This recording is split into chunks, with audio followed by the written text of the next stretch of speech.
10ನೇ ತರಗತಿ ವಿದ್ಯಾರ್ಥಿಗಳಿಗೆ ಸಮಾಜ ವಿಜ್ಞಾನ ಇತಿಹಾಸ ಪಾಠ ವಿಭಾಗಕ್ಕೆ ಸ್ವಾಗತವನ್ನು ಕೋರ್ತಾ ವಿದ್ಯಾರ್ಥಿಗಳೇ ನಾವೀಗಾಗಲೇ ಹಿಂದಿನ ವಿಡಿಯೋದಲ್ಲಿ 8ನೇ ಅಧ್ಯಾಯವಾದ ಗಾಂಧಿಯುಗ ಮತ್ತು ರಾಷ್ಟ್ರೀಯ ಹೋರಾಟದ ಬಗ್ಗೆ ತಿಳ್ಕೊಂಡಿದ್ವಿ. ಆ ಒಂದು ಪಾಠದ ಇನ್ನು ಮುಂದುವರೆದಂಥ ಭಾಗವನ್ನು ನಾವು ಈ ಸಂದರ್ಭದಲ್ಲಿ ತಿಳಿದುಕೊಳ್ಳೋಣ. ವಿದ್ಯಾರ್ಥಿಗಳೇ, ಈಗಾಗಲೇ ಮಹಾತ್ಮ ಗಾಂಧೀಜಿಯವರು ಸ್ವಾತಂತ್ರ್ಯ ಹೋರಾಟಕ್ಕಾಗಿ ಬಳಸಿದಂತಹ ಸಾಧನಗಳನ್ನು ತಂತ್ರಗಳನ್ನು ತಿಳಿಸುತ್ತೀರಾ? ಯಾವ್ಯಾವ ಸಾಧನ ಮತ್ತು ತಂತ್ರಗಳನ್ನು ಬಳಸಿ ಹೋರಾಟಕ್ಕಿಳಿದಿದ್ದಾರೆ ಮಹಾತ್ಮ ಗಾಂಧೀಜಿಯವರು? ಸತ್ಯಾಗ್ರಹ, ಅಹಿಂಸೆ, ಪರೋಕ್ಷ ಪ್ರತಿರೋಧ, ಇಂತಹ ತಂತ್ರಗಳು. ಸರಿ ವಿದ್ಯಾರ್ಥಿಗಳು, ಅಸಹಕಾರ ಚಳುವಳಿಯನ್ನು ಗಾಂಧೀಜಿಯವರು ನಿಲ್ಲಿಸಲು ಕಾರಣಗಳೇನು? ಅಸಹಕಾರ ಚಳುವಳಿಯನ್ನು ಗಾಂಧೀಜಿಯವರು ನಿಲ್ಲಿಸಲು ಕಾರಣಗಳೇನು? ಏನು?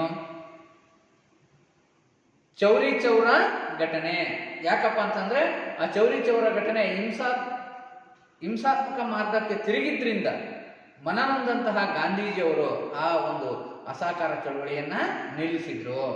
ಸರಿ ವಿದ್ಯಾರ್ಥಿಗಳೇ, ತದನಂತರ ಇವ್ರನ್ನ ಬಂಧಿಸಲಾಯಿತು ಅಂತ ಹೇಳಿದೆ. ಆದರೆ ಇವರು ಅನಾರೋಗ್ಯ ನಿಮಿತ್ತ ಬಿಡುಗಡೆಯನ್ನ ಹೊಂದಿದ್ರು. ಆದರೆ ಸ್ವತಂತ್ರ ಹೋರಾಟದ ಕಾರ್ಯಚಟುವಟಿಕೆಗಳಲ್ಲಿ ಹಿಂದಕ್ಕೆ ಸರಿಯುತ್ತಾರೆ. ಸೊ ಹಾಗಾಗಿ ಚಿತ್ತರಂಜನ್ ದಾಸ್, ಮೋತಿಲಾಲ್ ನೆಹರೂರವರು ಸ್ವರಾಜ್ಯ ಪಕ್ಷವನ್ನು ಕಟ್ಟಿ 1919 ಚುನಾವಣೆಗಳಲ್ಲಿ ಭಾಗವಹಿಸ್ತಾರೆ ಅಂತ ನಾನೀಗಾಗಲೇ ತಿಳಿಸಿದ್ದೆ. ಸೊ ಹೀಗೆ ಈ ಒಂದು ಅಸಹಕಾರ ಚಳುವಳಿಯ ನಂತರ ಈ ಒಂದು ಸ್ವಾತಂತ್ರ್ಯ ಹೋರಾಟಕ್ಕೆ ಒಂದು ರೂಪುರೇಷೆಯನ್ನು ಕೊಡಬೇಕಾಗಿತ್ತು. ಅಷ್ಟೇ ಅಲ್ಲದೆ ಗಾಂಧೀಜಿಯವರನ್ನು ಮನವೊಲಿಸಿ ಪುನಃ ಸ್ವಾತಂತ್ರ್ಯ ಹೋರಾಟ ಚಳುವಳಿಗೆ ಕರೆ ತರಬೇಕಾಗಿತ್ತು. ಅಂತ ಒಂದು ಸಂದರ್ಭದಲ್ಲಿ ಕಾಂಗ್ರೆಸ್ನ ನಾಯಕರು ಅವರ ಮನವೊಲಿಸ್ಬಿಟ್ಟು ಒಂದು ಹೊಸ ಚಳುವಳಿಯನ್ನು ಅವರ ನಾಯಕತ್ವದಲ್ಲಿ ನಡೆಸಲಿಕ್ಕೆ ನಿರ್ಧರಿಸ್ತಾರೆ.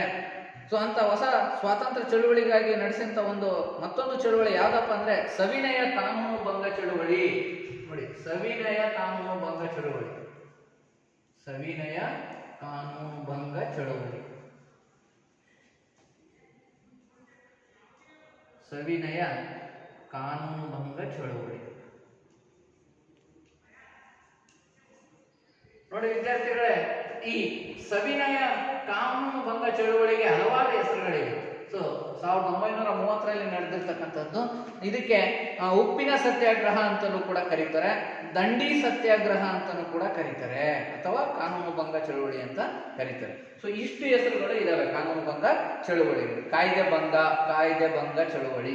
ನೋಡಿ, ಅವಕ್ಕೆ ಏನೇನು ಹೆಸರು ಫಸ್ಟ್ ತಿಳ್ಕೋಬೇಕು. ಯಾಕೆ ಅಂತಂದ್ರೆ ಪರೀಕ್ಷಾ ದೃಷ್ಟಿಯಿಂದ ಈ ಒಂದು ಪ್ರಬಂಧ ಮಾದರಿಯ ಪ್ರಶ್ನೆಯನ್ನು ಕೇಳ್ತಾರೆ, 3-4 ಮಾರ್ಕ್ಸ್ ಅಥವಾ 5 ಮಾರ್ಕ್ಸ್. ಸೊ ಅವಾಗ ಈ ಉತ್ತರನ ಬರೀಬೇಕಾಗುತ್ತೆ. ಕಾನೂನು ಭಂಗ ಚಳುವಳಿಯನ್ನ ವಿವರಿಸಿ ಅಂದ್ರೆ. ಸೊ ಈ ಕಾನೂನು ಭಂಗ ಚಳುವಳಿ ನಡೀಲಿಕ್ಕೆ ಕಾರಣ ಏನು? ಇದಕ್ಕೆ ಅನೇಕ ಅಂಶಗಳು ಕಾರಣವೇ, ಅದನ್ನು ನಾವು ಮೊದಲು ತಿಳ್ಕೋಬೇಕಾಗಿದೆ. ಕಾನೂನು ಭಂಗ ಚಳುವಳಿ ನಡೀಲಿಕ್ಕೆ ನೋಡಿ, ಈ ಪಾಠದಲ್ಲಿ ನಾವು ಇವತ್ತು ಕಾನೂನು ಭಂಗ ಚಳುವಳಿ ನಡೀಲಿಕ್ಕೆ ಕಾರಣವಾದ ಅಂಶಗಳು, ಕಾನೂನು ಭಂಗ ಚಳುವಳಿ ಹೇಗೆ ನಡೀತು, ಅಲ್ಲಿ ಆದಂತಹ ಪ್ರಮುಖ ಘಟನೆಗಳು ಮತ್ತು ಅದರ ಪರಿಣಾಮಗಳು. ಅದಾದ್ಮೇಲೆ ಕ್ವಿಟ್ ಇಂಡಿಯಾ ಚಳುವಳಿ. ಸೊ ಕ್ವಿಟ್ ಇಂಡಿಯಾ ಚಳುವಳಿಗೆ ಕಾರಣ ಮತ್ತು ಅದು ಹೇಗೆ ನಡೆಯಿತು, ಅದರ ಪರಿಣಾಮಗಳು. ಸೊ ಹೀಗೆ ಸವಿನಯ ಕಾನೂನು ಭಂಗ ಚಳುವಳಿ ಮತ್ತು ಕ್ವಿಟ್ ಇಂಡಿಯಾ ಚಳುವಳಿಗಳ ಬಗ್ಗೆ ನಾವು ಈಗಿನ ಒಂದು ಅಧ್ಯಾಯದಲ್ಲಿ ನಾವು ಇವತ್ತು ತಿಳಿದುಕೊಳ್ಳೋಣ. ಮೊದಲಿಗೆ ಕಾನೂನು ಭಂಗ ಚಳುವಳಿ. ವಿದ್ಯಾರ್ಥಿಗಳೇ, 1927ರಲ್ಲಿ ಸೈಮನ್ ಕಮಿಷನ್ ಅನ್ನ ನೇಮಿಸಿತು. ಯಾವುದು? ಇಂಗ್ಲೆಂಡ್ ಸರ್ಕಾರ. ಯಾವ ಆಯೋಗವನ್ನ? ಸೈಮನ್ ಕಮಿಷನ್ ಆಯೋಗ. ಕಮಿಷನ್ ಅಂದ್ರೆ ಈ ಸೈಮನ್ ಆಯೋಗ 1927ರಲ್ಲಿ ಭಾರತಕ್ಕೆ ಭೇಟಿ ನೀಡುವುದಿತ್ತು. 1919ರ ಮಾಂಟೆಗೋ ಚಮ್ಸ್ಫರ್ಡ್ ಅಥವಾ 1919ರ ಶಾಸನದ ಪ್ರಮುಖ ಅಂಶಗಳೇನಿದ್ವು, ಪ್ರಾಂತೀಯ ಶಾಸನ ಸಭೆಗಳು, ರಚನೆ, ಅಧಿಕಾರ, ಇವುಗಳ ಬಗ್ಗೆ ಒಂದು ಪರಿಶೀಲನೆ ಮಾಡಲಿಕ್ಕೆ ಭಾರತಕ್ಕೆ ಬಂತು. ಯಾವುದು? ಸೈಮನ್ ಆಯೋಗ. ಯಾವ ದೇಶದಿಂದ? ಇಂಗ್ಲೆಂಡ್ ದೇಶದಿಂದ. ಇದರ ವಿರುದ್ಧ ಸಾಕಷ್ಟು ಪ್ರತಿಭಟನೆಗಳು ಭಾರತದಲ್ಲಿ ನಡೆದವು. ಅಲ್ಲದೆ ಮುಂಬೈ, ಲಾಹೋರ್, ಇನ್ನು ಅನೇಕ ಕಡೆ ಈ ಒಂದು ಬ್ರಿಟಿಷ್ ಆಡಳಿತದ ವಿರುದ್ಧ ಪ್ರತಿಭಟನೆಗಳು ಜೋರಾದವು. ಸೊ ಇಲ್ಲಿ ಲಾಹೋರ್ನಲ್ಲಿ ಸೈಮನ್ ಕಮಿಷನ್ ಬಂದಾಗ ಅದರ ವಿರುದ್ಧ ಪ್ರತಿಭಟನೆಯನ್ನು ಮಾಡಬೇಕಾದ್ರೆ ಪೊಲೀಸರ ಲಾಠಿ ಚಾರ್ಜ್ ನಲ್ಲಿ ಒಬ್ಬ ಸ್ವಾತಂತ್ರ್ಯ ಹೋರಾಟಗಾರ ಮರಣ ಹೊಂತಾನೆ. ಅವನು ಯಾರಪ್ಪ ಅಂದ್ರೆ ಲಾಲಾ ಲಜಪತ್ ರಾಯ್. ಭಾರತದ ಒಬ್ಬ ಪ್ರಮುಖ ಸ್ವಾತಂತ್ರ್ಯ ಹೋರಾಟಗಾರರಾದ ಲಾಲಾ ಲಜಪತ್ ರಾಯ್ ತೀವ್ರವಾದಿಯಾಗಿರ್ತಕ್ಕಂಥವ್ರು. ಸೊ ಇವರು ಪೊಲೀಸರ ಲಾಠಿ ಚಾರ್ಜ್ಗೆ ಬಲಿಯಾಗಿ ತಮ್ಮ ಪ್ರಾಣವನ್ನ ಬಿಟ್ಬಿಡ್ತಾರೆ. ಸೊ ಹಾಗಾಗಿ ತದನಂತರ ಇನ್ನು ಈ ಒಂದು ಪ್ರತಿಭಟನೆ ಕಾವು ಹೆಚ್ಚಾಗುತ್ತೆ. ನಂತರದ ದಿನಗಳಲ್ಲಿ ಏನ್ ಮಾಡ್ತಾರೆ, ಬ್ರಿಟಿಷ್ ಸರ್ಕಾರದಲ್ಲಿ ಲೇಬರ್ ಪಾರ್ಟಿ ಅಲ್ಲಿ ಎರಡೇ ಪಕ್ಷಗಳು ಅಧಿಕಾರ ನಡೆಸೋದು. ಬ್ರಿಟನ್ನಲ್ಲಿ ದ್ವಿಪಕ್ಷ ಪದ್ಧತಿ. ಆದರೆ ಲೇಬರ್ ಪಾರ್ಟಿ ಅಸ್ತಿತ್ವಕ್ಕೆ ಬಂದ ತಕ್ಷಣನೇ ಅಲ್ಲಿನ ಪ್ರಧಾನಮಂತ್ರಿಯಾದ ರಾಮ್ಸೆ ಮ್ಯಾಕ್ ಡೊನಾಲ್ಡ್. ಸೊ ರಾಮ್ಸೆ ಮ್ಯಾಕ್ ಡೊನಾಲ್ಡ್ ಏನ್ ಮಾಡ್ತಾರೆ, ಅವರು ಭಾರತೀಯರಿಗೆ ಒಪ್ಪಿತರಾಗ್ತಕ್ಕಂಥ ಒಂದು ಸಂವಿಧಾನವನ್ನು ಕೊಡ್ಲಿಕ್ಕೆ ಬಯಸ್ತಾರೆ. ಸೊ ಈ ನಿಟ್ಟಿನಲ್ಲಿ ಎಲ್ಲ ಸಮುದಾಯಗಳಿಗೂ ಒಪ್ಪಿಗೆ ಆಗ್ತಕ್ಕಂತಹ ಒಂದು ಆಡಳಿತ ಪದ್ಧತಿಯನ್ನು ಜಾರಿಗೆ ತರ್ತೀವಿ, ಇದಕ್ಕೆ ನೀವು ಒಂದು ವರದಿನ ಕೊಡ್ರಿ ಅಂತ ಒಂದು ಚಾಲೆಂಜ್ ಅನ್ನ, ಸವಾಲನ್ನ ಹಾಕ್ತಾರೆ ಆ ಪ್ರಧಾನಮಂತ್ರಿಯವರು ಭಾರತೀಯರಿಗೆ. ಸೊ ಹಾಗಾಗಿ ಭಾರತದ ರಾಷ್ಟ್ರೀಯ ಕಾಂಗ್ರೆಸ್, ಮುಸ್ಲಿಂ ಲೀಗ್ ಇವೆಲ್ಲವೂ ಸೇರ್ಕೊಂಡು ಎಲ್ಲ ಸಮುದಾಯಕ್ಕೂ ಒಪ್ಪಿಗೆ ಆಗ್ತಕ್ಕಂತಹ ಈ ಒಂದು ವರದಿಯನ್ನು ಸಲ್ಲಿಸಬೇಕಾಗಿತ್ತು. ಆಗ ಈ ಒಂದು ಸಮಿತಿ ನೇಮಕ ಆಗುತ್ತೆ. ಯಾರ ನಾಯಕತ್ವದಲ್ಲಿ? ಮೋತಿಲಾಲ್ ನೆಹರು ಸಮಿತಿ. ಯಾವುದು? ಮೋತಿಲಾಲ್ ನೆಹರು ಸಮಿತಿ. ಜವಾಹರ್ಲಾಲ್ ನೆಹರು ಅವರ ತಂದೆ. ಎಷ್ಟರಲ್ಲಿ? 1928ರಲ್ಲಿ ರಚನೆ ಆಯಿತು ಮೋತಿಲಾಲ್ ನೆಹರು ಸಮಿತಿ. ಅದು ಒಂದು ಕಾಂಗ್ರೆಸ್ನ ಪರವಾಗಿ ಆ ಒಂದು ಎಲ್ಲ ನಾಯಕರು ಸೇರ್ಕೊಂಡು ಮೋತಿಲಾಲ್ ನೆಹರು ಸಮಿತಿ ಶಿಫಾರಸನ್ನ ಮಾಡಿತು ಬ್ರಿಟಿಷ್ ಸರ್ಕಾರಕ್ಕೆ. ಭಾರತಕ್ಕೆ ಡೊಮಿನಿಯನ್ ಸ್ಟೇಟಸ್ ಸ್ಥಾನಮಾನವನ್ನು ಕೊಡಬೇಕು, ಪ್ರಾಂತ್ಯಗಳನ್ನು ಸ್ವಾಯತ್ತತೆಗೊಳಿಸಬೇಕು, ಅಷ್ಟೇ ಅಲ್ಲದೆ ಫೆಡರಲ್ ಮಾದರಿಯ ಸರ್ಕಾರವನ್ನ ರಚನೆ ಮಾಡಬೇಕು, ಮತ್ತೆ ಈ ಒಂದು ಮತಗಳ ಆಧಾರದ ಮೇಲೆ ಪ್ರತ್ಯೇಕ ಚುನಾವಣಾ ಕ್ಷೇತ್ರಗಳನ್ನ ಸ್ಥಾಪನೆ ಮಾಡಬಾರದು, ಪ್ರತ್ಯೇಕ ಮತ ಚುನಾವಣಾ ಕ್ಷೇತ್ರಗಳ ಸ್ಥಾಪನೆಗೆ ತಡೆ. ಸೊ ಈ ಅಂಶಗಳನ್ನ ಪ್ರತಿಪಾದಿಸ್ತು ಯಾವುದೋ ಮೋತಿಲಾಲ್ ನೆಹರು ಸಮಿತಿ. ಗಾಂಧೀಜಿ ಆಗ ಈ ಮೋತಿಲಾಲ್ ನೆಹರು ಸಮಿತಿಯನ್ನ ಸಲಹೆಗಳನ್ನು ಒಪ್ಪಿಕೊಂಡ್ರು. ಈ ನಿಟ್ಟಿನಲ್ಲಿ 1929ರಲ್ಲಿ ಈ ಸಮಿತಿಯ ವರದಿನ ಇಂಗ್ಲೆಂಡ್ ಸರ್ಕಾರಕ್ಕೆ ಕಳಿಸಲಿಕ್ಕೆ ಒಪ್ಪಿಗೆ ಸೂಚಿಸಿ 1929ರಲ್ಲಿ ಲಾಹೋರ್ ಕಾಂಗ್ರೆಸ್ ಅಧಿವೇಶನ ನಡೆಯಿತು. ಈ ಲಾಹೋರ್ ಕಾಂಗ್ರೆಸ್ ಅಧಿವೇಶನದಲ್ಲಿ ಯಾರು ಅಧ್ಯಕ್ಷತೆಯನ್ನು ವಹಿಸಿಕೊಂಡಿದ್ರು? ಭಾರತದ ಪ್ರಥಮ ಪ್ರಧಾನಿಯಾದ ಜವಾಹರ್ಲಾಲ್ ನೆಹರು. ಜವಾಹರ್ಲಾಲ್ ನೆಹರು ಅವರು ಲಾಹೋರ್ ಕಾಂಗ್ರೆಸ್ ಅಧಿವೇಶನದ ಅಧ್ಯಕ್ಷತೆಯನ್ನು ವಹಿಸಿಕೊಂಡು ಪೂರ್ಣ ಸ್ವರಾಜ್ಯವನ್ನ ಪಡೆಯುವುದೇ ಕಾಂಗ್ರೆಸ್ನ ಹೋರಾಟದ ಮುಖ್ಯ ಗುರಿ ಎಂದು. ಪೂರ್ಣ ಸ್ವರಾಜ್ಯ ಪಡೆದುಕೊಳ್ತಕ್ಕಂಥ ಪೂರ್ಣ ಸ್ವರಾಜ್ಯ. ಸೊ ಅದನ್ನ ಪೂರ್ಣ ಸ್ವರಾಜ್ಯವನ್ನ ಘೋಷಣೆ ಮಾಡಿ ಜನವರಿ 26ರಂದು 1930 ಜನವರಿ 26ರಂದು ಸ್ವಾತಂತ್ರ್ಯ ದಿನ ಅಂತ ರಾಷ್ಟ್ರೀಯ ಕಾಂಗ್ರೆಸ್ ಆಚರಣೆ ಮಾಡಿತು. 1930 ಜನವರಿ 26ರನ್ನ ಸ್ವಾತಂತ್ರ್ಯ ಪಡೆದುಕೊಂಡಿದೆ ಅಂತ ರಾಷ್ಟ್ರೀಯ ಕಾಂಗ್ರೆಸ್ ಆಚರಣೆ ಮಾಡ್ತು. ಆದ್ರೆ ಸ್ವತಂತ್ರ ಇನ್ನೂ ಬಂದಿಲ್ಲ. ಸೊ ಆ ದಿನದ ನೆನಪಿಗೋಸ್ಕರನೇ ಭಾರತದ ಸಂವಿಧಾನನ 1949 ನವೆಂಬರ್ 26ರಂದು ಅಂಗೀಕಾರ ಆದ್ರೂ ಅದನ್ನ ಜಾರಿಗೆ ತಂದದ್ದು ಜನವರಿ 26ರಂದು. ಅದರ ಮರುವರ್ಷ ಅಂದ್ರೆ 1950 ಜನವರಿ 26ರಂದು ಜಾರಿಗೆ ತರಲಾಯಿತು. ಸರಿ ವಿದ್ಯಾರ್ಥಿಗಳೇ, ಆ ಒಂದು ಲಾಹೋರ್ ಕಾಂಗ್ರೆಸ್ ಅಧಿವೇಶನ ನಿರ್ಣಯದಂತೆ ಒಬ್ಬ ಪ್ರಸಿದ್ಧ ನಾಯಕನಿಗೆ ಕಾನೂನು ಭಂಗ ಚಳವಳಿಯ ನಾಯಕತ್ವವನ್ನು ವಹಿಸಿಕೊಳ್ಳಲಿಕ್ಕೆ ತಿಳಿಸಲಾಯಿತು. ಅವರು ಕೂಡ ಒಪ್ಕೊಂಡ್ರು. ಆ ಪ್ರಸಿದ್ಧ ನಾಯಕರು ಯಾರು? ಹಾಗಾದ್ರೆ ಕಾನೂನು ಭಂಗ ಚಳವಳಿ ನಡೆಸಲಿಕ್ಕೆ ಒಪ್ಪಿಗೆಯನ್ನು ಸೂಚಿಸಿದಂತ ಮಹಾನ್ ವ್ಯಕ್ತಿ, ಇವರನ್ನ ತಾವು ಇನ್ನೊಂದ್ಸರಿ ಗುರುತಿಸ್ರಿ. ಯಾರಿವರು? ಭಾರತದ ರಾಷ್ಟ್ರಪಿತ ಮಹಾತ್ಮ ಗಾಂಧೀಜಿ. ಇವರು ಈ ಒಂದು ಸವಿನಯ ಕಾನೂನು ಭಂಗ ಚಳುವಳಿಯ ನಾಯಕತ್ವವನ್ನ ವಹಿಸ್ಕೊಂತಾರೆ. ಸೊ ಇಲ್ಲಿವರೆಗೂ ನಾವು ಏನ್ ತಿಳ್ಕೊಂಡಪ್ಪ ಅಂತಂದ್ರೆ ಕಾನೂನು ಭಂಗ ಚಳುವಳಿ ನಡೀಲಿಕ್ಕೆ ಕಾರಣಗಳು ಏನು ಅಂತಂದ್ಬಿಟ್ಟು ಸೈಮನ್ ಆಯೋಗದ ವಿರುದ್ಧ ಪ್ರತಿಭಟನೆ, ಮೋತಿಲಾಲ್ ನೆಹರು ಸಮಿತಿಯ ವರದಿಗಳು, ಅದೇ ರೀತಿ ಲಾಹೋರ್ ಕಾಂಗ್ರೆಸ್ ಅಧಿವೇಶನದ ನಿರ್ಣಯ. ಸೊ ಇವೆಲ್ಲ ಅಂಶಗಳು ಕಾನೂನು ಭಂಗ ಚಳುವಳಿ ನಡೆಸಲಿಕ್ಕೆ ಕಾರಣವಾದಂತಹ ಅಂಶಗಳು. ಈಗ ವಿದ್ಯಾರ್ಥಿಗಳ ಕಾನೂನು ಭಂಗ ಚಳುವಳಿಯ ಘಟನೆಗಳನ್ನು ನಾವು ನೋಡೋಣ. ಈ ಕಾನೂನು ಭಂಗ ಚಳುವಳಿನ ನಾವು ಏನಂತ ಕರಿತೀವಿ ಅಂತ ಹೇಳಿದ್ರೆ ಉಪ್ಪಿನ ಸತ್ಯಾಗ್ರಹ, ದಂಡಿ ಸತ್ಯಾಗ್ರಹ ಅಲ್ವಾ? ಸರಿ. ಸೊ ಈ ಕಾನೂನು ಭಂಗ ಚಳುವಳಿಯನ್ನ ಸಬರಮತಿ ಆಶ್ರಮದಿಂದ ಗುಜರಾತ್ನ ದಂಡಿಯವರೆಗೆ ನಡೆಸಬೇಕು. ನೋಡಿ, ಸುಮಾರು 375 ಮೈಲಿ ದೂರ ನಡೆಸಲಿಕ್ಕೆ ಒಂದು ಯೋಜನೆಯನ್ನ ರೂಪಿಸ್ತಾರೆ. ಅದಕ್ಕಿಂತ ಮುಂಚಿತವಾಗಿ ಅನೇಕ ಘಟನೆಗಳು ನಡೀತವೆ. ಸೊ ಅದನ್ನ ನಾವೀಗ ಒಂದೊಂದಾಗಿ ನೋಡೋಣ. ನೋಡಿ, ಆ ಲಾರ್ಡ್ ಇರ್ವಿನ್ ಮುಂದೆ ಮಹಾತ್ಮ ಗಾಂಧೀಜಿಯವರು 11 ಬೇಡಿಕೆಗಳನ್ನ ಇಡ್ತಾರೆ ವೈಸ್ರಾಯ್ ಮುಂದೆ. ವೈಸ್ರಾಯ್ ಯಾರು ಅವಾಗ?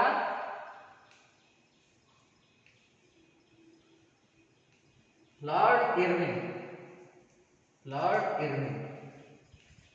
ಎಷ್ಟು ಬೇಡಿಕೆಗಳು? 11 ಬೇಡಿಕೆಗಳು.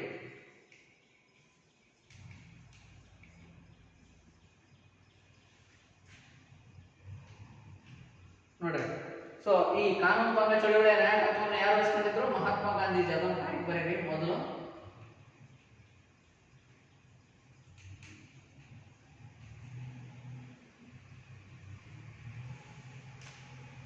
ಕಾನೂನು ಭಂಗ ಚಳವಳಿಯ ನಾಯಕತ್ವವನ್ನು ಮಹಾತ್ಮ ಗಾಂಧೀಜಿಯವರು ವಹಿಸಿಕೊಂಡಿದ್ರು.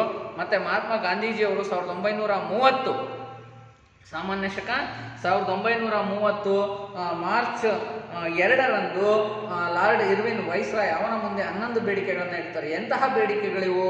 ಸೊ ತೆರಿಗೆಯನ್ನು ತೆಗಿತಕ್ಕಂಥದ್ದು, ಕಂದಾಯವನ್ನು ಕಡಿಮೆ ಮಾಡ್ತಕ್ಕಂಥದ್ದು, ಸೊ ಹೀಗೆ ಇನ್ನು ಅನೇಕ ಉಪ್ಪಿನ ಮೇಲಿನ ತೆರಿಗೆಯನ್ನು ತೆಗೆಯುವುದು. ಸೊ ಇಂತಹ ಬೇಡಿಕೆಗಳು ಇತ್ತು. ಇವುಗಳಲ್ಲಿ ಅತಿ ಪ್ರಮುಖವಾದ ಬೇಡಿಕೆ ಜನಸಾಮಾನ್ಯರು ಪ್ರತಿನಿತ್ಯ ಬಳಸ್ತಕ್ಕಂತಹ ಉಪ್ಪಿನ ಮೇಲೆ ಅಧಿಕ ತೆರಿಗೆಯನ್ನು ವಿಧಿಸಿದ್ರು. ಯಾರು? ಬ್ರಿಟಿಷರು. ಸೊ ಹಾಗಾಗಿ ಆ ತೆರಿಗೆಯನ್ನು ತೆಗೆಯಬೇಕು ಅಂತಂದು ಒಂದು ಬೇಡಿಕೆಯನ್ನು ಸಲ್ಲಿಸ್ತಾರೆ ಮಹಾತ್ಮ ಗಾಂಧೀಜಿಯವರು ಬ್ರಿಟಿಷ್ ವೈಸ್ರಾಯ್ ಮುಂದೆ. ಆದರೆ ಬ್ರಿಟಿಷ್ ವೈಸ್ರಾಯ್ ಈ ಬೇಡಿಕೆಯನ್ನು ಮನ್ನಿಸುವುದಿಲ್ಲ. ಆ ತೆರಿಗೆಯನ್ನು ತೆಗಿಲಿಕ್ಕೆ ಅವನು ವಿರೋಧವನ್ನು ವ್ಯಕ್ತಪಡಿಸ್ತಾನೆ. ಆಗ ಮಹಾತ್ಮ ಗಾಂಧೀಜಿ ಕಾಂಗ್ರೆಸ್ನ ಪ್ರಮುಖ ಅನುಯಾಯಿಗಳೊಡನೆ ಸೇರಿ ಸಬರಮತಿ ಆಶ್ರಮದಿಂದ, ಎಲ್ಲಿಂದ? ಸಬರಮತಿ ಆಶ್ರಮದಿಂದ ಗುಜರಾತ್ನ ದಂಡಿಯವರೆಗೆ ಕಾಲ್ನಡಿಗೆಯಲ್ಲಿ ನಡೆದುಕೊಂಡು ಹೋಗಿ, ನೋಡಿ ಅವ್ರ ಜೊತೆ ಸಾವಿರಾರು ಅನುಯಾಯಿಗಳು ಹೋಗ್ತಾರೆ ಕಾಲ್ನಡಿಗೆಯಲ್ಲಿ. ಅಲ್ಲಿ ಆ ಒಂದು ಬ್ರಿಟಿಷ್ ಸರ್ಕಾರ ಮಾತ್ರ ಉಪ್ಪನ್ನು ತಯಾರಿಸ್ತಕ್ಕಂಥ ಹಕ್ಕನ್ನು ಹೊಂದಿರುತ್ತೆ. ಯಾಕೆ? ಭಾರತ ಅವರ ವಶದಲ್ಲಿರುತ್ತೆ. ಹಾಗಾಗಿ ಬೇರೆಯವರ ಆ ಒಂದು ತಯಾರಿಸಿದ್ರೆ ಆ ಕಾನೂನನ್ನು ಭಂಗಗೊಳಿಸಿದ ಹಾಗೆ, ಮೀರಿದ ಹಾಗೆ. ಆಗ ಗಾಂಧೀಜಿಯವರು ಆ ದಂಡಿಗೆ ತಲುಪಿ, ಸಬರಮತಿ ಆಶ್ರಮದಿಂದ ಹೊರಟು ದಂಡಿಯನ್ನು ತಲುಪಿ ಅಲ್ಲಿ ಒಂದು ಹಿಡಿ ಉಪ್ಪನ್ನು ತಯಾರಿಸಿ ಜನರಿಗೆ ಹಂಚಿದ್ರು. ಇದರಿಂದ ಬ್ರಿಟಿಷರ ಉಪ್ಪು ತಯಾರಿಸ್ತಕ್ಕಂಥ ಕಾನೂನನ್ನು ಮುರಿದು ಹಾಕಿದ್ರು, ಭಂಗ ಮಾಡಿದ್ರು. ಯಾರೋ? ಮಹಾತ್ಮ ಗಾಂಧೀಜಿ. ಹಾಗಾಗಿ ಕಾನೂನು ಭಂಗ ಚಳುವಳಿ ಈ ಒಂದು ಉಪ್ಪನ್ನು ತಯಾರಿಸಿದ್ರಿಂದ ಆರಂಭ ಆಗುತ್ತೆ ಭಾರತದಲ್ಲಿ. ಯಾರು ಹಾಗೆ ಮಾಡಿದ್ದು? ಮಹಾತ್ಮ ಗಾಂಧೀಜಿ. ಸೊ ಹೀಗೆ ಈ ಒಂದು ಯಾವ ಬೇಡಿಕೆ? ಉಪ್ಪಿನ ತೆರಿಗೆ ತೆಗೆಯುವುದು. ಉಪ್ಪಿನ ತೆರಿಗೆ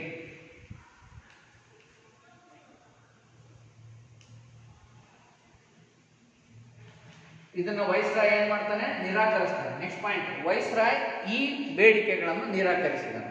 ಆಯ್ತಾ? ಅದಾದ್ಮೇಲೆ ಗುಜರಾತ್ನ ಸಬರಮತಿ ಆಶ್ರಮದಿಂದ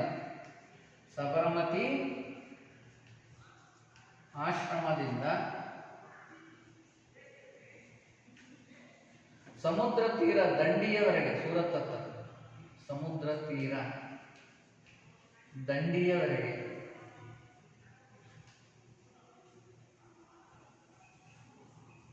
ಕಾಲ್ನಡಿಗೆಯಲ್ಲಿ ಸಾಗಿ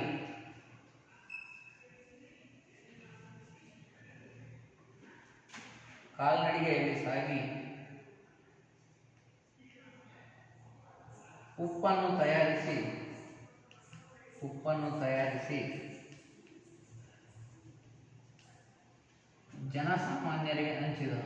ಜನರಿಗೆ ಹಂಚಿದರು. ಯಾರು? ಮಹಾತ್ಮ ಗಾಂಧೀಜಿ. ಸೊ ಇದರಿಂದ ಉಪ್ಪಿನ ಕಾನೂನನ್ನ ಭಂಗ ಮಾಡ್ದಂಗಾಯ್ತು. ಇದೇ ಕಾನೂನು ಭಂಗ ಚಳುವಳಿ. ಸೊ ಈಗ ನೋಡಿ, ಇದರಲ್ಲಿ ಸಾಕಷ್ಟು ಅನುಯಾಯಿಗಳು ಭಾಗವಹಿಸಿದ್ರು. ಸುಮಾರು 275 ಕಿಲೋಮೀಟರ್ ದೂರ ಇವರು ಕ್ರಮಿಸಿದ್ರು. ಯಾರು? ಮಹಾತ್ಮ ಗಾಂಧೀಜಿ ಮತ್ತು ಅವರ ಅನುಯಾಯಿಗಳು. ಇದನ್ನು ಗಮನಿಸಿದಂಥ ಬ್ರಿಟಿಷ್ ಸರ್ಕಾರ ಏನ್ ಮಾಡ್ತು? ಇವರನ್ನ ಬಂಧನ, ಅಂದ್ರೆ ಸೆರೆಮನೆಯಲ್ಲಿ ಹಿಡಿದು ಬಂಧನಕ್ಕೊಳಗಾದ.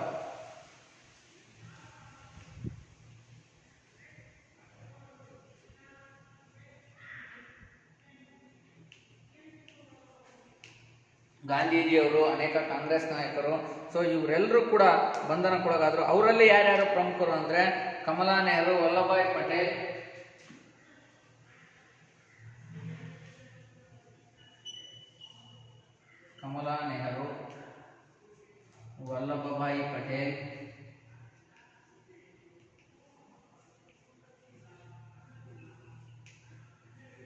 ಡಾಕ್ಟರ್ ಬಾಬು ರಾಜೇಂದ್ರ ಪ್ರಸಾದ್,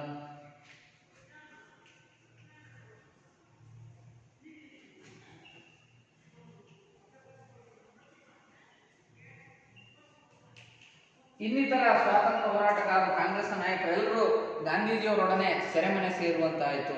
ಸೊ ಹಾಗಾಗಿ ದೇಶದ ನಾನಾ ಭಾಗಗಳಲ್ಲಿ, ಈ ಒಂದು ಸಮುದ್ರ ತೀರಗಳಲ್ಲಿ ಈ ಒಂದು ಕಾನೂನು ಭಂಗ ಚಳುವಳಿ ವ್ಯಾಪಿಸ್ತು. ಹಾಗಾಗಿ ಅಸಂಖ್ಯಾತ ಜನರನ್ನ ಈ ಒಂದು ಬ್ರಿಟಿಷ್ ಸರ್ಕಾರ ಬಂಧಿಸ್ತು. ಅಲ್ಲಿಗೆ ಈ ಒಂದು ಕಾನೂನು ಭಂಗ ಚಳುವಳಿ ವಿಫಲ ಆಗುತ್ತೆ. ಯಾಕಪ್ಪ ಅಂತಂದ್ರೆ ಸ್ವಾತಂತ್ರ್ಯ ಹೋರಾಟಗಾರರನ್ನೆಲ್ಲ ಬಂಧಿಸಿ ಸೆರೆಮನೆಯಲ್ಲಿ. ಸೊ ಇಷ್ಟು ಆದರೂ ಕೂಡ ಹೊರ ಬಂದರೂ ನಾನು ಕಾನೂನು ಭಂಗ ಚಳವಳಿಯನ್ನು ನಡೆಸ್ತೀನಿ ಅಂತ ಗಾಂಧೀಜಿಯವರು ಕರೆ ನೀಡಿದ್ರು. ಹಾಗಾಗಿ ಇಲ್ಲಿ ಈ ಒಂದು ಗಾಂಧೀಜಿಯವ್ರನ್ನ ಸೆರೆಮನೆಯಲ್ಲಿ ಇಟ್ಟಿರ್ತಾರೆ, ಯಾರನ್ನೂ ಕೂಡ ಬಿಡುಗಡೆ ಮಾಡಿರಲ್ಲ. ಸೊ ಇಷ್ಟು ಈ ಕಾನೂನು ಭಂಗ ಚಳುವಳಿ ವಿದ್ಯಾರ್ಥಿಗಳು. ಇಲ್ಲಿವರೆಗೂ ನಾವೇನು ತಿಳ್ಕೊಂಡ್ವಿ? ಸವಿನಯ ಕಾನೂನು ಭಂಗ ಚಳವಳಿ ಅಥವಾ ಉಪ್ಪಿನ ಸತ್ಯಾಗ್ರಹ, ಅದ್ರ ಬಗ್ಗೆ ವಿವರಿಸಿ ಅಂದರೆ ನೀವು ಇಷ್ಟು ಪಾಯಿಂಟ್ಗಳನ್ನು ನೀವು ಬರೀಬೇಕಾಗುತ್ತೆ.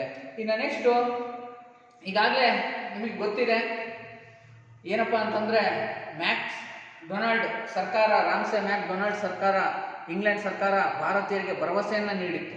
ಸೊ ಜನಪ್ರತಿನಿಧಿಗಳ ಸಮಾವೇಶವನ್ನು ಕರೆದು ಎಲ್ಲ ಜನಪ್ರತಿನಿಧಿಗಳು ಅವರಿಗೆ ಒಪ್ಪಿಗೆಯಾಗುವ ಸಂವಿಧಾನವನ್ನು ನಾನು ಜಾರಿಗೆ ತರ್ತೀನಿ ಅಂತ ತಿಳಿಸಿದ್ರು. ಸೊ ಹಾಗಾಗಿ ಭಾರತೀಯರ ಜನಪ್ರತಿನಿಧಿಗಳ ಸಮಾವೇಶನವನ್ನ ಹಮ್ಮಿಕೊಂಡ್ರು. ಎಲ್ಲಿ? ಇಂಗ್ಲೆಂಡಿನ ಲಂಡನ್ನಲ್ಲಿ. ಆ ಒಂದು ಸಮ್ಮೇಳನವನ್ನ ಏನಂತ ಕರೆದ್ರು? ದುಂಡು ಮೇಜಿನ ಸಮ್ಮೇಳನಗಳು ಅಂತ ಕರೆದ್ರು ವಿದ್ಯಾರ್ಥಿಗಳೇ. ನೆಕ್ಸ್ಟ್ ಸೈಡ್ ದುಂಡು ಮೇಜಿನ ಸಮ್ಮೇಳನಗಳು.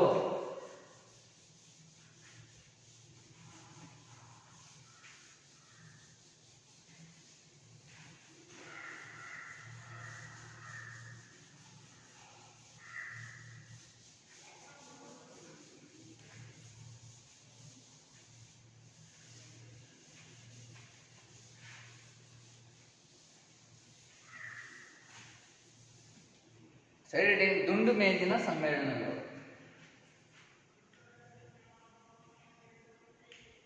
ದುಂಡು ಮೇಜಿನ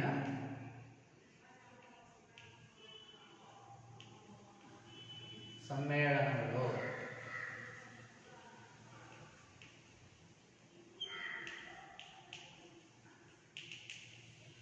ಸೊ ಈ ಒಟ್ಟು ಎಷ್ಟು ನಡೀತವೆ? 3.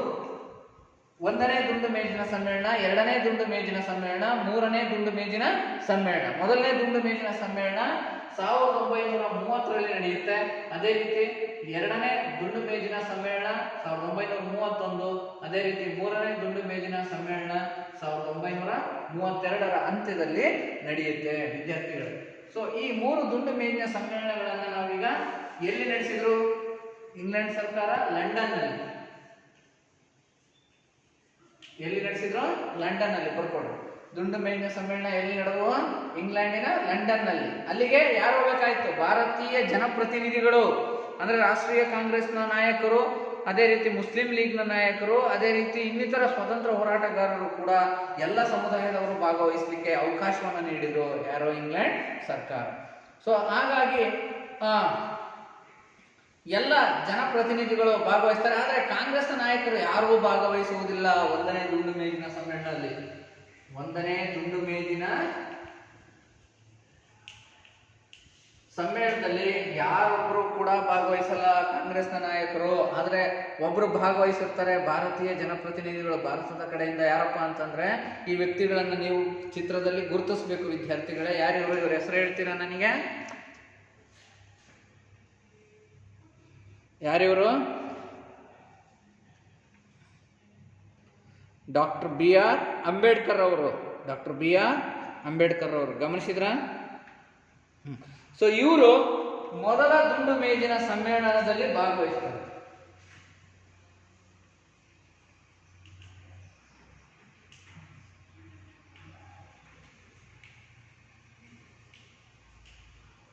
ಭಾಗವಹಿಸಿ ಅಲ್ಲಿ ಪ್ರತ್ಯೇಕ ಮತ ಚುನಾವಣಾ ಕ್ಷೇತ್ರಗಳ ಬಗ್ಗೆ ಅಸ್ಪೃಶ್ಯರಿಗೆ, ದಲಿತರಿಗೆ, ಅಸ್ಪೃಶ್ಯರಿಗೆ ಪ್ರತ್ಯೇಕ ಮತ ಚುನಾವಣಾ ಕ್ಷೇತ್ರಗಳಿಗೆ ಬೇಡಿಕೆಯನ್ನು ಇಡ್ತಾರೆ.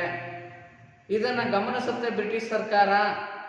ಈ ನಿಟ್ಟಿನಲ್ಲಿ ಒಪ್ಪಿಗೆಯನ್ನು ಕೊಡ್ಲಿಕ್ಕೆ ಕೂಡ ಮನಸ್ಸು ಮಾಡಿರುತ್ತೆ. ಆದ್ರೆ ಈ ಒಂದು ಸಮಾವೇಶ ಯಶಸ್ವಿಯಾಗಲ್ಲ. ಕಾರಣ ಭಾರತದ ಪ್ರಮುಖವಾದಂತಹ ಪಕ್ಷ, ರಾಜಕೀಯ ಪಕ್ಷ ಕಾಂಗ್ರೆಸ್, ಅದು ಭಾಗವಹಿಸಿರಲ್ಲ ಈ ದುಂಡು ಮೇಜಿನ ಸಮ್ಮೇಳನದಲ್ಲಿ. ಹಾಗಾಗಿ ಎಲ್ಲರಿಗೂ ಒಪ್ಪಿಗೆ ಆಗ್ತಕ್ಕಂಥ ಒಂದು ನಿಯಮಗಳನ್ನ ಜಾರಿಗೆ ತರಲಿಕ್ಕೆ ಆಗಲ್ಲ ಅಂತ ಒಂದು ನಿರ್ಧಾರವನ್ನ ಮಾಡಿ ಆ ಒಂದು ಸಮ್ಮೇಳನವನ್ನು ಅಲ್ಲಿಗೆ ನಿಲ್ಲಿಸ್ಬಿಡ್ತಾರೆ. ಹಾಗಾಗಿ 1ನೇ ದುಂಡು ಮೇಜಿನ ಸಮ್ಮೇಳನ ಯಶಸ್ವಿಯಾಗಿ ನಡೆಯುವುದಿಲ್ಲ, ಅದು ಅರ್ಧಕ್ಕೆ ನಿಂತು ಹೋಗುತ್ತೆ. ನಂತರದ ದುಂಡು ಮೇಜಿನ ಸಮ್ಮೇಳನ 2ನೇ ದುಂಡು ಮೇಜಿನ ಸಮ್ಮೇಳನ.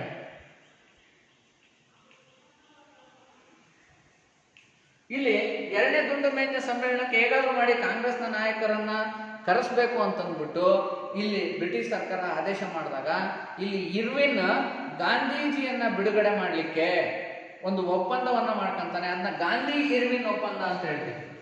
ಏನಂತ ಹೇಳ್ತೀವಿ, ಗಾಂಧಿ ಇರ್ವಿನ್ ಒಪ್ಪಂದ.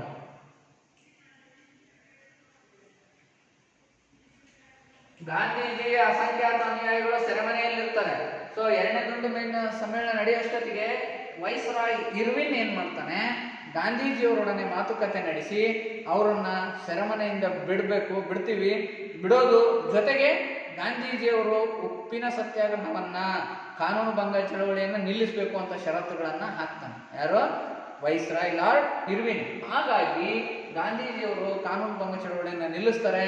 ಮತ್ತೆ ಈ ಒಂದು ಗಾಂಧೀಜಿಯವರೊಡನೆ ಅಸಂಖ್ಯಾತ ಅನುಯಾಯಿಗಳು ಬಿಡುಗಡೆ ಹೊಂದ್ತಾರೆ. ಮತ್ತೆ ಆ ಗಾಂಧಿ ಇರ್ವಿನ್ ಒಪ್ಪಂದದ ಪ್ರಕಾರ ಕಾಂಗ್ರೆಸ್ನ ಪರವಾಗಿ ಗಾಂಧೀಜಿಯವರು ಲಂಡನ್ಗೆ ಹೋಗಲು ನಿರ್ಧರಿಸುತ್ತಾರೆ.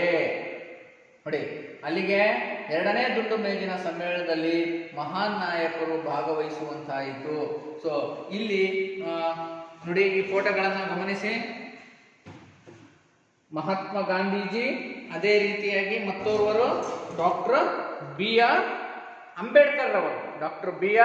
ಅಂಬೇಡ್ಕರ್ ಅವರು, ಇವರು ಭಾಗವಹಿಸ್ತಾರೆ ವಿದ್ಯಾರ್ಥಿಗಳೇ. ಸೊ ಹಾಗಾಗಿ ಈ ಒಂದು ಎರಡನೇ ದುಂಡು ಮೇಜಿನ ಸಮ್ಮೇಳನದಲ್ಲಿ ರಾಷ್ಟ್ರೀಯ ಕಾಂಗ್ರೆಸ್ ಕೂಡ ಭಾಗವಹಿಸಿತು, ಇತರ ಜನಪ್ರತಿನಿಧಿಗಳು ಕೂಡ ಭಾಗವಹಿಸಿದ್ರು. ಸೊ ಹಾಗಾಗಿ ಇಲ್ಲಿ ಯಾರ್ಯಾರು ಭಾಗವಹಿಸಿದ್ರು? ಮಹಾತ್ಮ ಗಾಂಧೀಜಿ ಕಾಂಗ್ರೆಸ್ನ ಪರವಾಗಿ ಮತ್ತು doctor B R Ambedkar,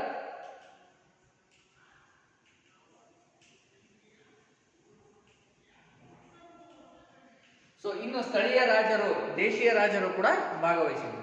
so ಈ ಒಂದು ಎರಡನೇ ದುಂಡು ಮೇಜಿನ ಸಮ್ಮೇಳನ ಕೂಡ ವಿಫಲ ಆಗ್ಬಿಡುತ್ತೆ, ಯಶಸ್ವಿ ಆಗಲ್ಲ. ಕಾರಣ ಇಷ್ಟೇ, ಬ್ರಿಟಿಷರು ಆ ಒಂದು ಎರಡನೇ ದುಂಡು ಮೇಜಿನ ಸಮ್ಮೇಳನದಲ್ಲಿ ಭಾರತಕ್ಕೆ ಡೊಮಿನಿಯನ್ ಸ್ಟೇಟಸ್ ಸ್ಥಾನಮಾನ ನೀಡುವುದರ ಜೊತೆಗೆ ಪ್ರತ್ಯೇಕ ಮತ ಚುನಾವಣಾ ಕ್ಷೇತ್ರಗಳನ್ನು ಕೂಡ ನೀಡ್ತೀವಿ ಅಂತಕ್ಕಂತಹ ಒಂದು ಷರತ್ತನ್ನು ಹಾಕ್ತಾ ಇರ್ತಾರೆ. ಇದಕ್ಕೆ ಕಾರಣ ಬಿ ಆರ್ ಅಂಬೇಡ್ಕರ್ ಅವರು ಪ್ರತ್ಯೇಕ ಮತ ಚುನಾವಣಾ ಕ್ಷೇತ್ರಗಳನ್ನ ಬಯಸಿರ್ತಾರೆ ಆ ಸಮ್ಮೇಳನದಲ್ಲಿ. ಅದಕ್ಕೆ ಗಾಂಧೀಜಿಯವರು ಈ ಒಂದು ಸಮಾವೇಶದ ತೀರ್ಮಾನಗಳನ್ನು ಒಪ್ಪಿಕೊಳ್ಳದೆ ಹಿಂದಿರುಗ್ತಾರೆ. ಅಂತ ಒಂದು ಟೈಮಲ್ಲಿ ಗಾಂಧೀಜಿ ಮತ್ತೆ ಅಂಬೇಡ್ಕರ್ ನಡುವೆ ಒಂದು ಒಪ್ಪಂದ ಆಗುತ್ತೆ, ಅದೇ ಪುಣೆ ಒಪ್ಪಂದ. ಯಾವ ಒಪ್ಪಂದ? ಪುಣೆ ಒಪ್ಪಂದ. ಪುಣೆ ಒಪ್ಪಂದ. ಸೊ ಎರಡನೇ ದುಂಡು ಮೇಜಿನ ಸಮ್ಮೇಳನವು ಕೂಡ ವಿಫಲ ಆಗುತ್ತೆ. ಕಾರಣ ಇಷ್ಟೇ. ಸೊ ಅಲ್ಲಿ ಪ್ರತ್ಯೇಕ ಮತ ಚುನಾವಣಾ ಕ್ಷೇತ್ರಗಳನ್ನ ಅಂಬೇಡ್ಕರ್ ಅವರು ಕೇಳಿದ್ರು. ಅಷ್ಟೇ ಅಲ್ಲದೆ ಅವುಗಳನ್ನ ಸ್ಥಾಪನೆಗೆ ಅವಕಾಶ ಮಾಡಿಕೊಡ್ಬೇಕು ಅಂತ ವರದಿನ ಮಂಡಿಸಿದ್ರು. ಸೊ ಅದಕ್ಕೆ ಗಾಂಧೀಜಿ ಮತ್ತು ಅಂಬೇಡ್ಕರ್ ನಡುವೆ ಭಿನ್ನಾಭಿಪ್ರಾಯ ಉಂಟಾಗಿ ಆ ಒಂದು ತೀರ್ಮಾನಕ್ಕೆ ಅವರು ಆ ಒಂದು ತೀರ್ಮಾನಗಳನ್ನು ಒಪ್ಪಿಕೊಳ್ಳುವುದಿಲ್ಲ ಮಹಾತ್ಮ ಗಾಂಧೀಜಿಯವರು. ಆಗ ಅಂಬೇಡ್ಕರ್ ಮತ್ತೆ ಗಾಂಧೀಜಿಯ ನಡುವೆ ಒಂದು ಒಪ್ಪಂದ ಆಗುತ್ತೆ, ಅದೇ ಪುಣೆ ಒಪ್ಪಂದ. ಅಂಬೇಡ್ಕರ್ ಮತ್ತೆ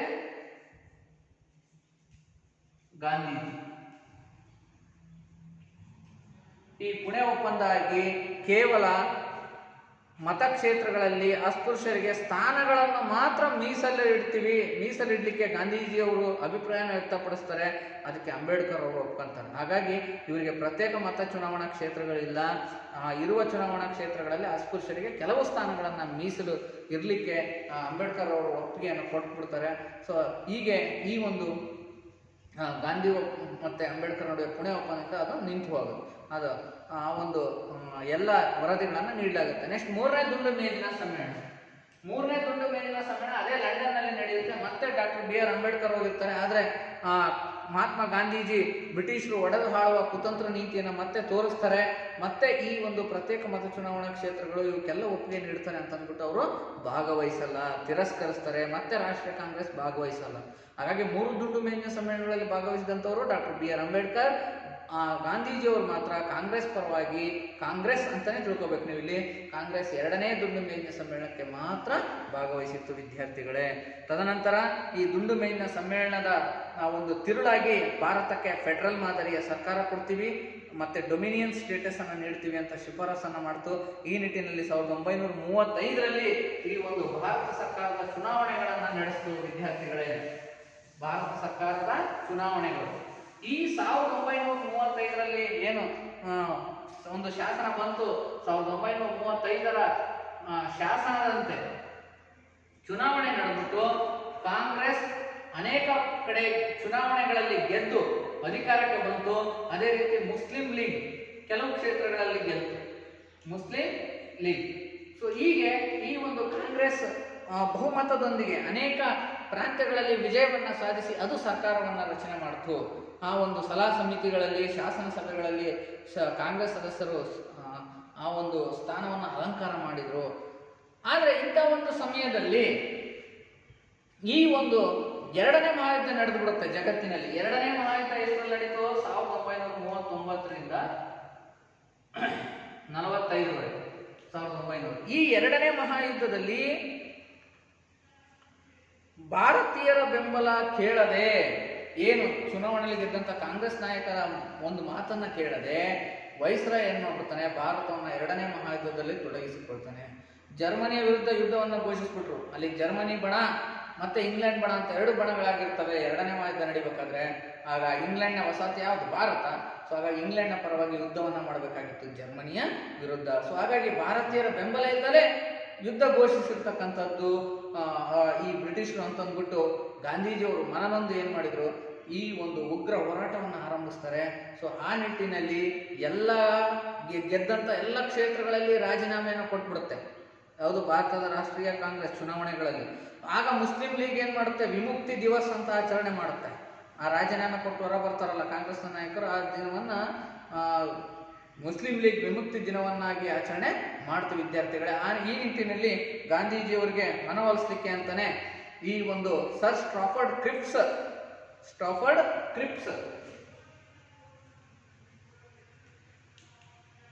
ನಿಯೋಗವನ್ನ ಕಳಿಸ್ತು ಭಾರತಕ್ಕೆ. ಸೊ ಸ್ಟ್ರಾಫರ್ಡ್ ಕ್ರಿಪ್ಸ್ ಏನ್ ಮಾಡ್ತಾನೆ, ಆ ಬ್ರಿಟಿಷ್ ಸರ್ಕಾರಕ್ಕೆ ವರದಿಯನ್ನು ನೀಡ್ತಾನೆ. ಸೊ ಏನಂತ ವರದಿ ನೀಡಿರ್ತಾನೆ ಅಂತಂದ್ರೆ, ಡೊಮಿನಿಯನ್ ಸ್ಟೇಟಸ್ ಸ್ಥಾನಮಾನವನ್ನು ಕೊಡಬೇಕು, ಮತ್ತೆ ಇತರ ರಾಜ್ಯಗಳು ತಮಗೆ ಯಾವಕ್ಕಿಷ್ಟ ಇದ್ದಾವೆ ಆ ಒಂದು ದೇಶಗಳಿಗೆ ಸೇರ್ಬೇಕು, ಅಲ್ಲದೆ ದೇಶೀಯ ರಾಜ್ಯಗಳು ಸ್ವತಂತ್ರವಾಗಿರ್ಬೋದು ಅಂತಂದ್ಬಿಟ್ಟು ಈ ಒಂದು ವಿಷದ ಬೀಜಗಳನ್ನು ಬಿತ್ತಿರ್ತಾನೆ. ಇದನ್ನು ಗಮನಿಸಿದಂತ ಗಾಂಧೀಜಿಯವರು ಕ್ರಿಪ್ಸ್ನ ನಿಯೋಗದ ಸಲಹೆಗಳನ್ನು ತಿರಸ್ಕರಿಸಿ ಕ್ವಿಟ್ ಇಂಡಿಯಾ ಚಳುವಳಿಯನ್ನು ಆರಂಭ ಮಾಡ್ತಾರೆ. ಈ ಕ್ವಿಟ್ ಇಂಡಿಯಾ ಚಳುವಳಿಗೆ ಮಾಡು ಇಲ್ಲವೇ ಮಡಿ ಅಂತಲೂ ಕೂಡ ಮತ್ತೊಂದು ಹೆಸರಿದೆ, ಅಥವಾ ಬ್ರಿಟಿಷರೇ ಭಾರತ ಬಿಟ್ಟು ತೊಲಗಿ ಚಳುವಳಿ. ಸೈಡೆಡ್ ವಿದ್ಯಾರ್ಥಿಗಳೇ, ಕ್ವಿಟ್ ಇಂಡಿಯಾ ಚಳುವಳಿ 1942.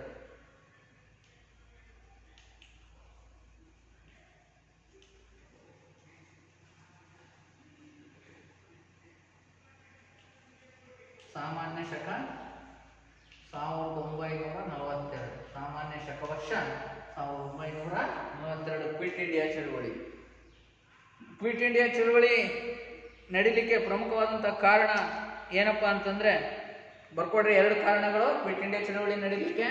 ಭಾರತವನ್ನ ಬ್ರಿಟಿಷರು ಎರಡನೇ ಮಹಾಯುದ್ಧದಲ್ಲಿ ತೊಡಗಿಸಿಕೊಂಡಿದ್ದುದು ಮೊದಲ ಪಾಯಿಂಟ್. ಭಾರತವನ್ನ ಬ್ರಿಟಿಷರು ಎರಡನೇ ಮಹಾಯುದ್ಧದಲ್ಲಿ ತೊಡಗಿಸಿಕೊಂಡರು. ಈ ಪಾಯಿಂಟ್ ಬರ್ಕೊಂಡ್ರ. ಇನ್ನೊಂದು ಪಾಯಿಂಟ್, ಕ್ರಿಪ್ಸ್ ನಿಯೋಗದ ಸಲಹೆಗಳನ್ನು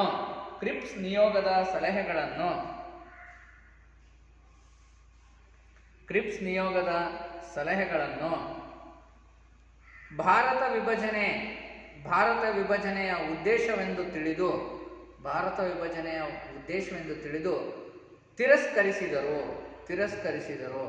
ಯಾವುದನ್ನ? ಕ್ರಿಪ್ಸ್ ನಿಯೋಗದ ಸಲಹೆಗಳನ್ನು ತಿರಸ್ಕರಿಸಿ ಯಾವ ಚಳವಳಿನ ಕರೆ ನೀಡ್ತಾರೆ ಗಾಂಧೀಜಿಯವರು? ಬ್ರಿಟಿಷರೇ ಭಾರತ ಬಿಟ್ಟು ತೊಲಗಿ.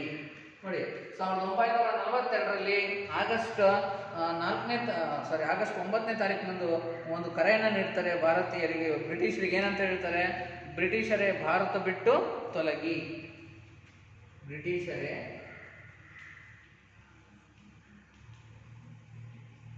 ಭಾರತ ಬಿಟ್ಟು ತೊಲಗಿ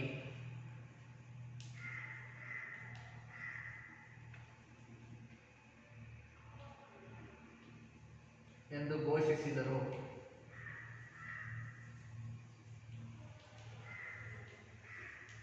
ಸೊ ನೋಡಿ, ಕ್ವಿಟ್ ಇಂಡಿಯಾ ಚಳವಳಿ ಕೂಡ ಯಾರ ನಾಯಕತ್ವದಲ್ಲಿ ನಡೆಯಿತು? ಮಹಾತ್ಮ ಗಾಂಧೀಜಿ.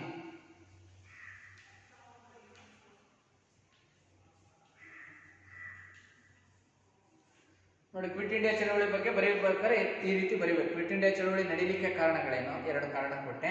ನೆಕ್ಸ್ಟ್ ಯಾರು ನಾಯಕತ್ವವನ್ನು ವಹಿಸ್ಕೊಂಡಿದ್ರು? ಮಹಾತ್ಮ ಗಾಂಧೀಜಿಯವರು. ಎಷ್ಟರಲ್ಲಿ? 1942ರಲ್ಲಿ ಆರಂಭ ಮಾಡ್ತಾರೆ. ಬ್ರಿಟಿಷರ ಭಾರತ ಬಿಟ್ಟು ತೊಲಗಿ ಅಂತ ಕರೆಯನ್ನ ನೀಡ್ತಾರೆ. ಭಾರತೀಯರಿಗೆ ಮಾಡು ಇಲ್ಲವೇ ಮಡಿ ಎಂದು ಕರೆ ನೀಡಿದರು. ಮಾಡು ಇಲ್ಲವೇ ಮಡಿ.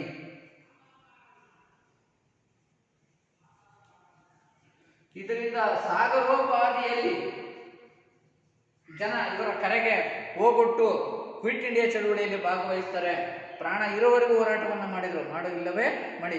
ಸೊ ಹಾಗಾಗಿ ಬ್ರಿಟಿಷ್ ಸರ್ಕಾರ ಏನ್ ಮಾಡ್ತು, ಹೆಚ್ಚಿನ ಸಂಖ್ಯೆಯಲ್ಲಿ ಈ ಒಂದು ಹೋರಾಟಗಾರನ ಬಂಧಿಸಲಿಕ್ಕೆ ಶುರು ಮಾಡ್ತು. ಈ ನಿಟ್ಟಿನಲ್ಲಿ ಗಾಂಧೀಜಿ ಅವ್ರ ಜೊತೆ ಹೋರಾಡ್ತಿದ್ದಂತಹ ಸಾಕಷ್ಟು ಜನ ಸ್ವಾತಂತ್ರ್ಯ ಹೋರಾಟಗಾರನ ಬಂಧಿಸಿ ಸೆರೆಮನೆಯಲ್ಲಿಡ್ತು. ನೋಡಿ, ಕಾಂಗ್ರೆಸ್ ಆ ಒಂದು ಭಾರತದಲ್ಲಿದ್ದಂಥ ಜೈಲುಗಳೆಲ್ಲ ಈ ಒಂದು ಸ್ವಾತಂತ್ರ್ಯ ಹೋರಾಟಗಾರರಿಂದ ತುಂಬಿದ್ಬಿಟ್ವು. ಬಹಳಷ್ಟು ಜನ ಈ ಒಂದು ಸ್ವಾತಂತ್ರ್ಯ ಹೋರಾಟಗಾರರು ಜೈಲನ್ನು ಸೇರ್ಬೇಕಾಯ್ತು. ಯಾವ ಚಳುವಳಿಯಲ್ಲಿ? ಕ್ವಿಟ್ ಇಂಡಿಯಾ ಚಳುವಳಿಯಲ್ಲಿ. ಬರ್ಕೊಡ್ರಿ. ಸೊ ಇದರಿಂದ ಗಾಂಧೀಜಿ,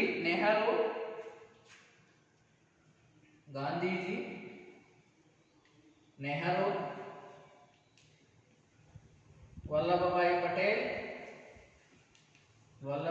ಪಟೇಲ್ ಇತರ ಅಸಂಖ್ಯಾತ ಸ್ವಾತಂತ್ರ್ಯ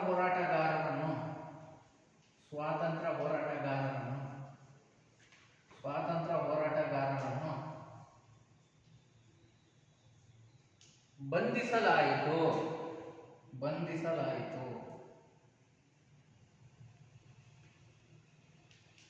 ಸೊ ಈಗ ಈ ಒಂದು ಭಾರತದ ರಾಷ್ಟ್ರೀಯ ಕಾಂಗ್ರೆಸ್ ಪಕ್ಷ ಅಲ್ಲದೆ ಇನ್ನೂ ಅನೇಕ ಬೇರೆ ಬೇರೆ ರಾಜಕೀಯ ಪಕ್ಷಗಳು ಕೂಡ ಸ್ವಾತಂತ್ರ್ಯ ಹೋರಾಟಕ್ಕೆ ಈಗ ಮುಂಚೂಣಿಯಲ್ಲಿ ಬರಲಿಕ್ಕೆ ಸಾಧ್ಯ ಆಯ್ತು. ಯಾಕಪ್ಪ ಅಂದ್ರೆ ಕಾಂಗ್ರೆಸ್ನ ನಾಯಕರೆಲ್ಲರೂ ಸೆರೆಮನೆಯನ್ನ ಸೇರಿದ್ರು.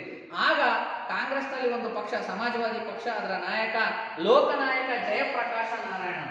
ಯಾರು? ಲೋಕನಾಯಕ ಜಯಪ್ರಕಾಶ ನಾರಾಯಣ.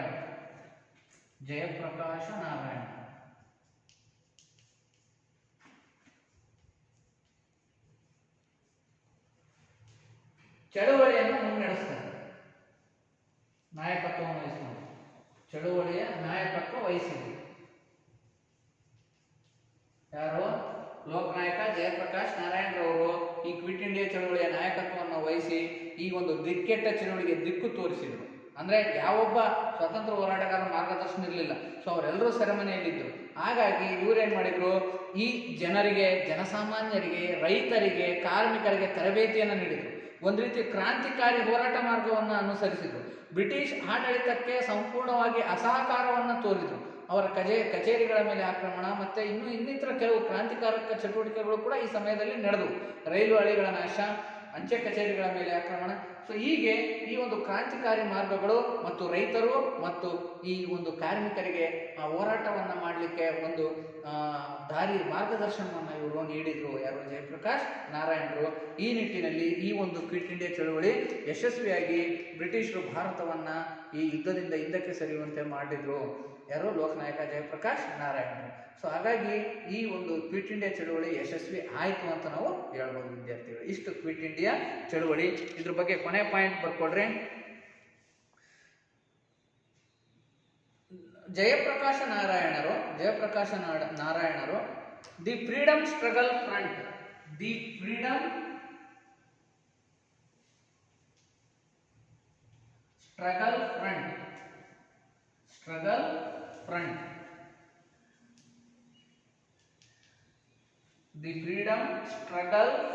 ಬರ್ಕೊಡ್ರಿ ವಿದ್ಯಾರ್ಥಿಗಳೇ. ಫ್ರೀಡಮ್ ಸ್ಟ್ರಗಲ್ ಫ್ರಂಟ್ ಎಂಬ ದಾಖಲೆಯ ಕಾರ್ಯತಂತ್ರವನ್ನು ಜಾರಿಗೆ ತಂದು ಕಾರ್ಮಿಕರಿಗೆ, ರೈತರಿಗೆ, ಜನತೆಗೆ ತರಬೇತಿಯನ್ನು ನೀಡಿ ಸ್ವಾತಂತ್ರ್ಯ ಹೋರಾಟಕ್ಕೆ ಸಿದ್ಧಗೊಳಿಸಿದರು. ಸೊ ಇಷ್ಟು ಈ ಒಂದು ಹೋರಾಟ. ಇದಾದ ನಂತರ 1930 ಈ ಒಂದು ಕ್ವಿಟ್ ಇಂಡಿಯಾ ಚಳುವಳಿ ವಿದ್ಯಾರ್ಥಿಗಳೇ. ಸೊ ಇಲ್ಲಿಗೆ ಈ ಒಂದು ಪಾಠವನ್ನು ನಿಲ್ಲಿಸ್ತಾ ಇದ್ದೀನಿ. ಈಗ ನಿಮಗೆ ಕೆಲವು ಪ್ರಶ್ನೆಗಳನ್ನು ಹೋಮ್ವರ್ಕ್ ಆಗಿ ಕೊಡ್ತೀನಿ, ಅವನ್ನ ಬರ್ಕೊಡ್ರಿ. 2 ಪ್ರಶ್ನೆ. 1, ಅಸಹಕಾರ ಚಳುವಳಿಯನ್ನು ವಿವರಿಸಿ. 2ನೇ ಅಸಹಕಾರ ಚಳುವಳಿ ಬೇಡ, ಅದಾಗಲೇ ಬರ್ಬಿಟ್ಟಿದ್ರೆ. ಈಗ ಕಾನೂನು ಭಂಗ ಚಳುವಳಿಯನ್ನು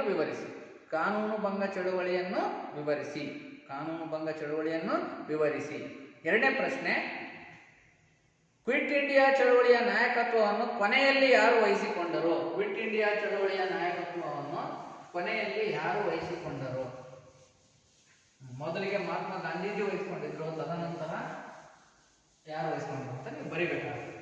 ಸರಿ ವಿದ್ಯಾರ್ಥಿಗಳು.